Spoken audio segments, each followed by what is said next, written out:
So, saya boleh beli tak, Adrian? Mestilah beli. Beli. Apa khabar semua? Biasanya, kalau kita nak beli kereta second hand, apa benda yang paling merisaukan kita sekali? Dan benda ni of course lah adalah kalau kereta tu rosak. Kan, kita takut kita beli kereta, besok lusa kereta tu dah rosak. Jadi, kalau kita ada kepakaran untuk cek sendiri kereta ni, tak apa, mudah. Tapi sebenarnya, kebanyakan dari kita tak cukup kepakaran untuk cek kereta ni sendiri. Jadi apa kita nak buat kalau kita tak tahu nak cek kereta ni macam mana? Jadi satu benda yang kita boleh buat sebenarnya tapi tak ramai orang tahu adalah yang dinamakan pre-purchase inspection. Jadi apa kita buat adalah kita minta izin seller tu untuk bawa kereta dia pergi dekat bengkel yang kita percaya supaya bengkel tu boleh cekkan kereta tu untuk kita. Jadi dalam video ni saya nak bawa anda dalam perjalanan untuk kita buat PPI untuk sebuah kereta BMW Z4.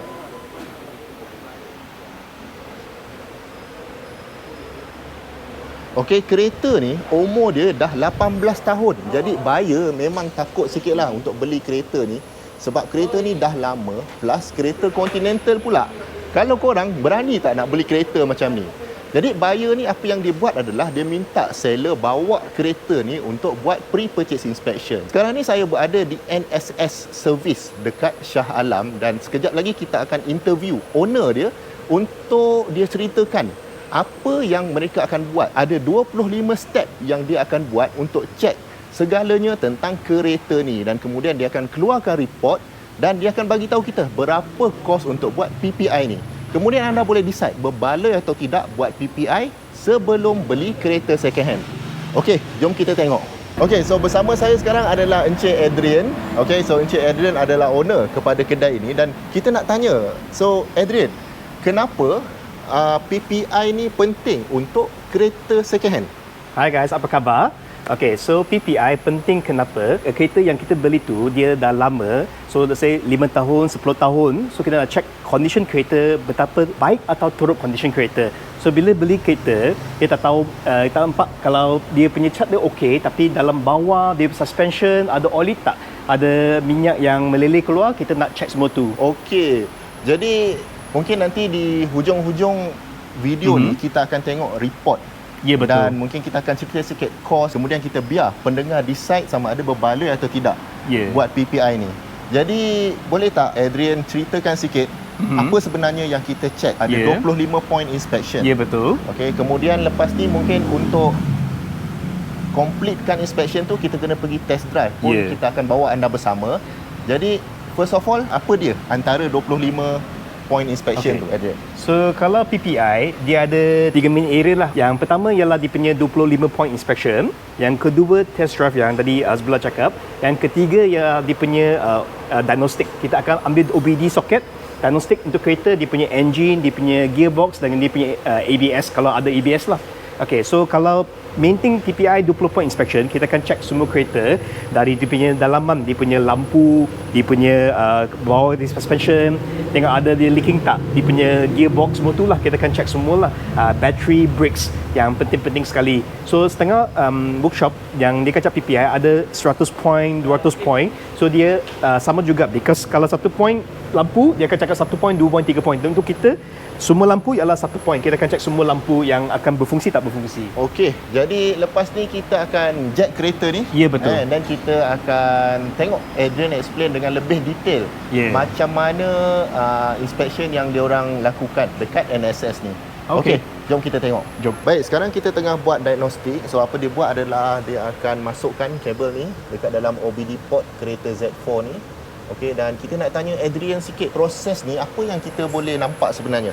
Okey, so yang ni kita nak buat diagnostik untuk 3 komponen yang utama. So yang pertama ialah engine, gearbox dengan ABS kebanyakannya. Kalau kereta baru semua, biasanya bila kita start kereta, dia ada message atau lampu lah. Kalau bila kita start kereta, biasanya lampu semua akan nyala. Lepas tu dia akan padam. Kalau tak padam, maksudnya dia kereta ada masalah.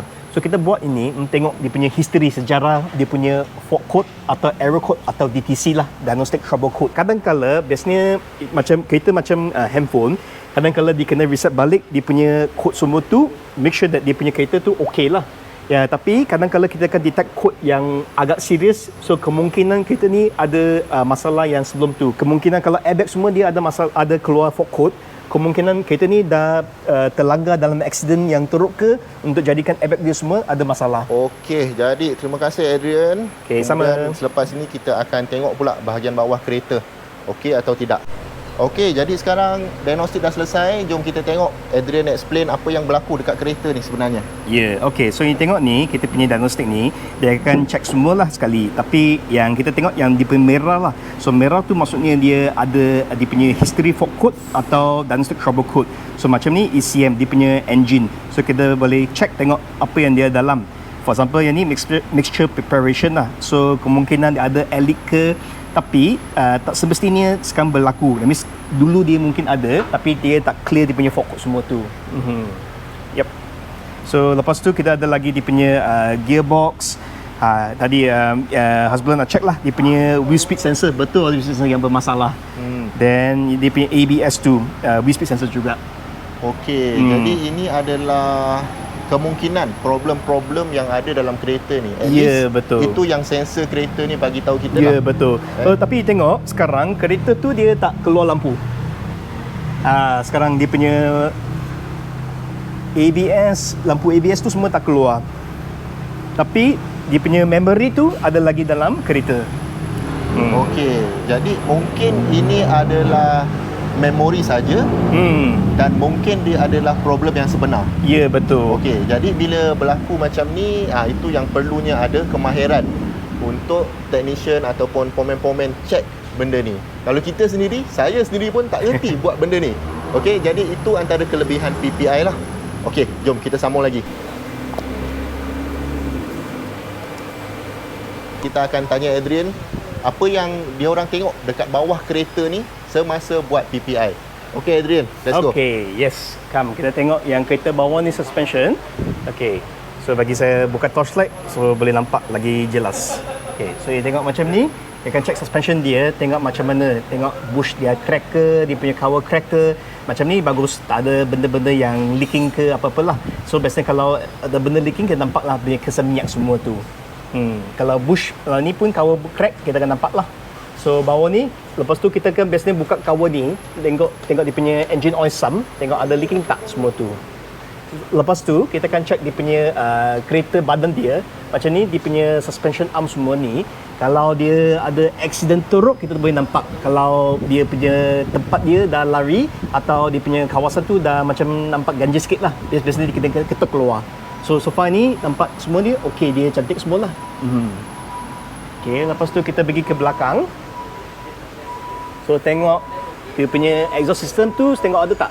Yang ni kemungkinan dulu-dulu ada kena bump semua tu, tak ada masalah lah, ham lah semua. So tengok ada bocor tak dia punya exhaust pipe semua.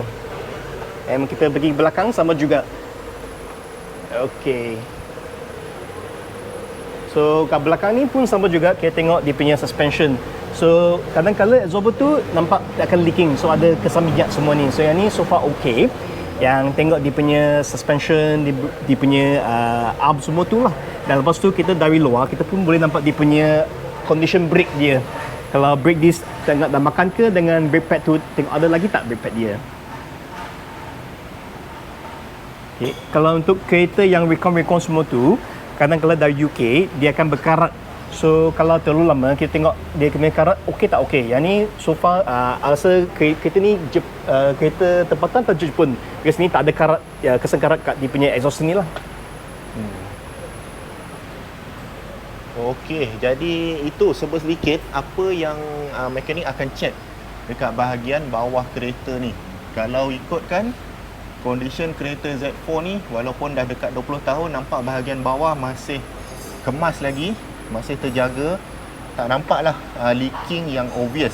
Tapi tak semestinya tak ada leaking lah. At least dengan mata kasar kita nampak semua okey. Betul Adrian? Ya, betul. So yang ni kita hanya boleh nampak bila kita jack kereta naik. Bila kita kat bawah lantai memang tak nampak sangat.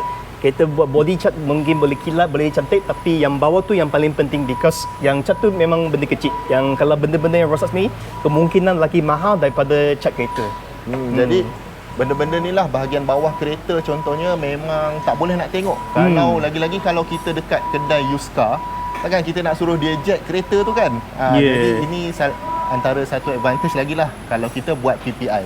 Kalau used car dealer, memang dia cakap memang best sekali, cantik condition, memang 100% VIP owner, Dato' owner, accident free. Memang dia cakap macam tu. Okey, sekarang dah sampai masa untuk kita pergi test drive. So Adrian, let's go. Let's go, jom. Okay. Pergi, come. Okey. Baik, sekarang kita dalam proses test drive, kita tengah tunggu lampu hijau. Jadi kalau kita test drive lah, kalau kita test drive sendiri, biasanya kita tak rasa ada something wrong dengan kereta tu sebab kita suka kereta tu, kita nak beli dia. Jadi semua rasa sedap je.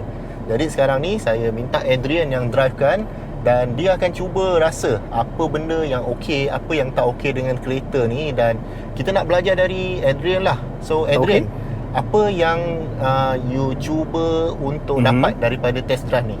Okay, so kalau test drive tu paling penting kita nak check dia punya engine dengan gearbox tu. So kalau macam kita sekarang, kita nak tekan engine sikit, tekan dia punya pedal. So tengok ada tak bunyi-bunyi ke apa-apa yang keluar. So sekarang baru keluar saja dia punya lampu ABS tu. Okay. Baru sebut tadi. Okay. Baru sebut saja. So kita tadi kan dah diagnostic, kita dah check dia punya fork semua tu, kita dah clear. Lepas tu kita pergi test drive, tengok keluar balik tak. Kalau dia keluar balik, maksudnya dia kereta tu ada masalah yang kena dibaiki. So macam saya cakap tadi, engine kita akan tekan, bagi dia api yang tinggi sikit dalam 3000-4000 RPM. Tengok dia punya bunyi tu. Kalau bunyi tu dia okey, dia akan tak ada kasar, maksudnya engine tu dalam good working condition, maksudnya berjalan dengan lancar. Lepas tu kita check gearbox. So untuk gearbox, kita pun akan buat benda yang sama. Kita shift dari gear 1, 2, 3, 4. Tengok tak macam mana. Lepas tu kita akan bagi dia kick down. Kita tekan kuat sikit macam ni. Dia akan shift down gear. Lepas tu tengok tak, kalau dia ada jerking, dia ada macam seput-seput, maksudnya kemungkinan gearbox pun ada masalah. And terakhir sekali kita akan check dia punya suspension. Bila kita test, kita akan pergi jalan yang tak rata, ada lubang-lubang, kita tengok ada bunyi tak. Kalau ada bunyi, kemungkinan dia punya suspension tu dah rosak. Okey, jadi sementara Adrian, sementara you test drive, tadi kita dah jumpa satu, tiba-tiba ada bunyi and then keluar macam-macam error light. Okey, bagus. Kalau benda-benda tu nak keluar, biar dia keluar sekarang, sebelum kita beli kereta ni. Kita dah beli, dia dah keluar, dah terlambat dah sebenarnya. Okey, jadi Adrian, sementara you test drive, kalau ada rasa apa-apa, maybe you can explain to our audience. Boleh. So lepas tu kita pun akan corner juga, buat satu corner ring. So bila kita corner, kadang-kala dia punya suspension kereta dia akan dalam satu angle, satu sudut, kemungkinan bunyi lain yang keluar juga dari kereta. So kita test semualah dia punya kereta, acceleration semua tu. And last kali kita akan test brake dia. So bila kita brake, dengar tak ada bunyi, atau kemungkinan juga di brake bergegah. So walaupun nampak okay, brake pad, brake disc, tapi kadang-kadang dia punya surface kepukulannya dia tak rata pun boleh jadi juga. So yang ini semua akan jadi cost bila kita beli kereta, kita kena baiki. So yang ni kita cuba check semua tu, bagi cost tu akan direndahkan kalau boleh. And satu lagi, kalau kebanyakan orang Malaysia, penting juga aircon. So kalau aircon tu kita biasanya tak bagi kuat sangat, kita nak dengar bunyi-bunyi, tapi sekarang memang rasa aircon dia memang sejuk. So yang ni kadang-kadang bila kita berhenti kat traffic light, kalau aircon tak sejuk, kemungkinan kompresor dia dah mula lemah atau weak. So kemungkinan kompresor nak give way lah. Okey, dan ini pesanan saya secara peribadi lah, kalau boleh masa test drive, tutup radio-radio, segala bunyi-bunyi tu kita tutup, sebab kita nak dengar apa bunyi-bunyi dari kereta ni. Correct. Kan, betul. macam bunyi suspension ke kan, betul. ada benda bunyi longgar ke. Betul. Jadi kalau buka radio, kita tak dengar benda tu. Betul. Kalau nak test sound system, boleh test dekat kedai. Ada masalah. Betul. So masa drive ni memang untuk kereta saja. Betul. Okay. So macam kita dah buat test drive yang banyak sangat, so memang kita tahulah apa yang kena ditengok lah. Kadang-kadang satu lagi yang I baru terfikir ialah bila kita terhenti kat traffic light sana, so kita nak boleh test dia punya engine mounting atau gearbox mounting condition. Kalau berhenti masuk D, dia akan bergegar. Kalau mounting dah rosak. Okey, itu satu benda yang saya baru tahu. Okay, betul. Yeah, so macam ni lah. Tapi kadang-kala kita tak boleh beritahu lah, because yang kita punya perasaan, dia punya feeling, dia punya perasaan tu, kita akan rasa bila kita mandu kereta. Dan macam hari tu kita PPI satu kereta, dia punya kereta tu, dia customer cakap bila high speed laju, dia kereta tak stable. So memang kita rasa kereta memang dia punya absorber memang dah worn out. Yang depan punya, yang belakang okey lagi dia punya absorber.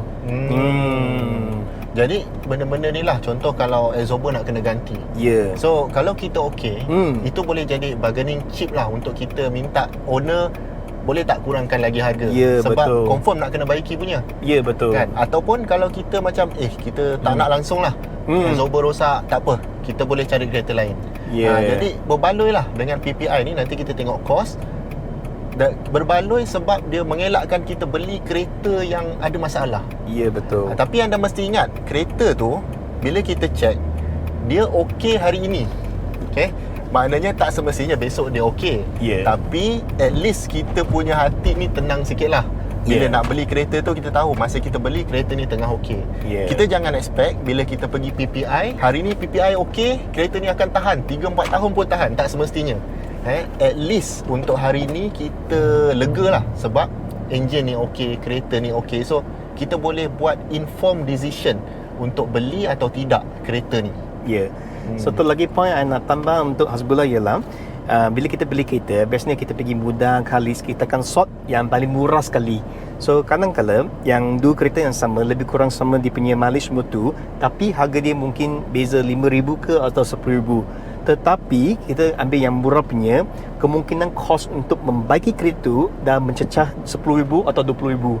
Itu masalahnya. So dari I punya experience, kereta yang biasanya kalau kereta Continental yang you nak buat baik, biasanya kita nak spend at least 10,000 ke atas lah, yang minimum untuk jadikan kereta dia okey jugalah. So bergantung kepada condition yang kereta yang kita beli. So PPI tu akan mengelakkan kita daripada membeli satu kereta yang agak teruk walaupun dia murah. Okey. Dan untuk pengetahuan anda, Adrian juga ada YouTube channel yang dipanggil The Porsche Lover. Okey, dekat situ Adrian ni share banyak sangat benda, dan antara benda yang saya ingat lah Adrian share adalah contoh kalau kita beli rumah, yang paling penting location. Tapi kalau kereta, paling penting adalah condition. Jadi itu tujuan kita buat PPI ni. Kita nak tahu condition kereta tu macam mana. Okay, jadi saya jemput anda untuk pergi tengok juga channel The Porsche Lover dan subscribe channel Adrian. Okey, memang banyak maklumat-maklumat yang best-best lah dekat situ. Adrian ni dia memiliki bengkel ni, memang dia ada pengalaman dalam membaiki kereta-kereta ni. Okey, jom. Sekarang saya rasa kita boleh tengok report. Okey, mari jom kita ceritakan kos pada pendengar. Boleh kan? Jom. Okey, let's go. Okey, let's go. Okey, jadi inilah magicnya kereta second hand ni. Tadi tak ada lampu yang kuning-kuning tu. Itu yang lampu-lampu kuning ni yang ditakuti oleh pembeli-pembeli kereta. Jadi bila buat PPI ni, barulah dia keluar lampu-lampu ni. Dan nak pergi bengkel tu pun anda kena tengok bengkel ni okey ke tidak. Salah satu cara dia, tengok dia balutkan kita punya steering wheel, dia balutkan kita punya tempat duduk, sebab kadang-kadang tangan dia agak kotor kan. Jadi bila balut macam ni, okeylah kereta kita pun senang hati tengok. Okey, jadi OBD dah siap, inspection pun dah siap, test drive pun dah siap. Sekarang sampailah masanya untuk kita tengok report PPI tadi. Okey ke tidak sebenarnya kereta kita ni, dan mungkin persoalannya kita nak beli ke tidak. Okey, Adrian dah ready dengan report dia. Jom kita tengok. Okey, Adrian, boleh explain sebenarnya? Boleh. Saya takut juga tengok tu list panjang sangat tu. Okey. Tak sangat. So cuba explain apa yang jumpa dari kereta ni. So yang ni kita punya PPI punya report. So tengoklah, yang ni kita akan check dia punya bateri. So bateri tu good bateri, maksudnya bateri boleh guna lagi lah, tak ada masalah. Okey. Lepas tu selain itu kita akan check dia punya bateri bila last tukar. Kadang-kadang dia ada tulis tarik kat atas bateri. Saya akan check bateri tu lah. Then kita akan check benda-benda lain. Misalnya dia punya cover tu lah, ada setengah macam estetik yang kat luar punya door handle cover missing, number plate pecah, itu benda-benda kecil yang tak serius sangat. Okay. So tadi lampu ABS dah keluar, kita diagnose dia punya wheel speed sensor dah rosak. Yang depan kiri tu, front left hand side yang dah rosak. So ini kena tukar. Then kita check yang dia punya engine tu pun ada fault code. So kita first step kita akan clear fault code. Lepas tu test drive dan check kalau perlulah.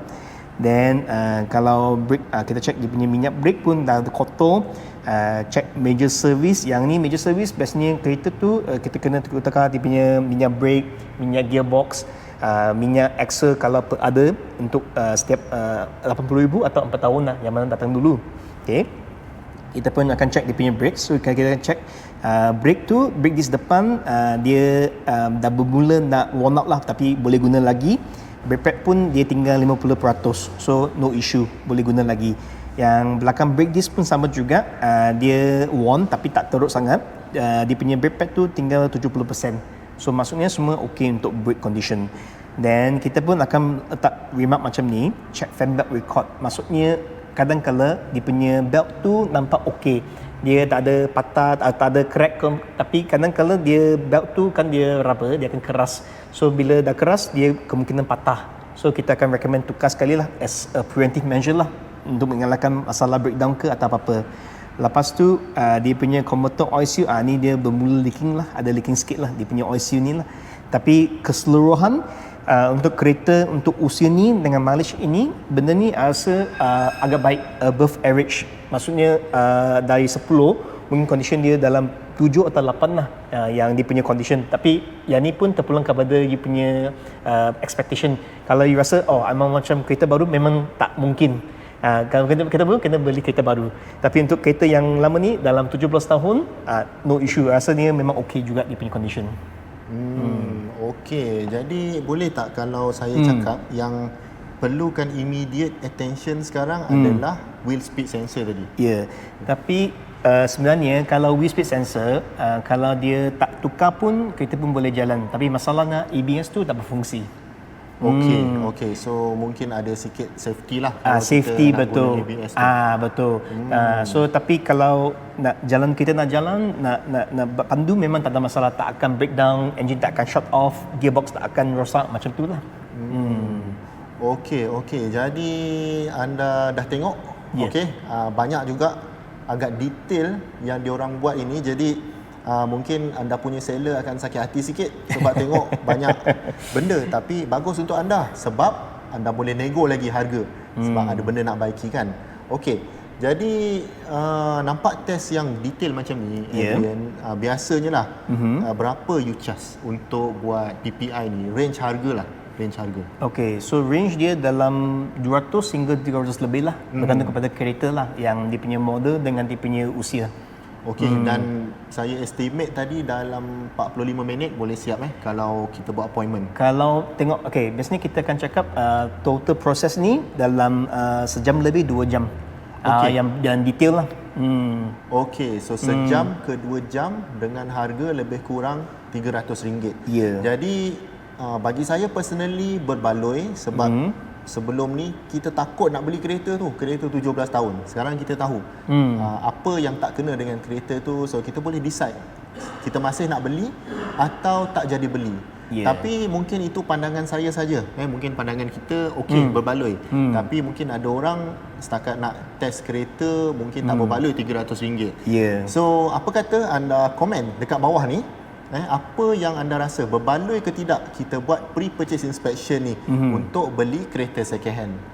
Jadi saya ingat itu saja. Adrian, terima kasih sekali lagi kepada Adrian dan jemput ke YouTube channel The Porsche Lover, channel Adrian. Banyak lagi tips-tips yang best-best dekat situ. Saya pun banyak belajar dari Adrian. Dan sekali lagi terima kasih. Dan jumpa anda lagi di video yang akan datang. Assalamualaikum. Bye. So saya boleh beli tak, Adrian? Mestilah beli. Beli.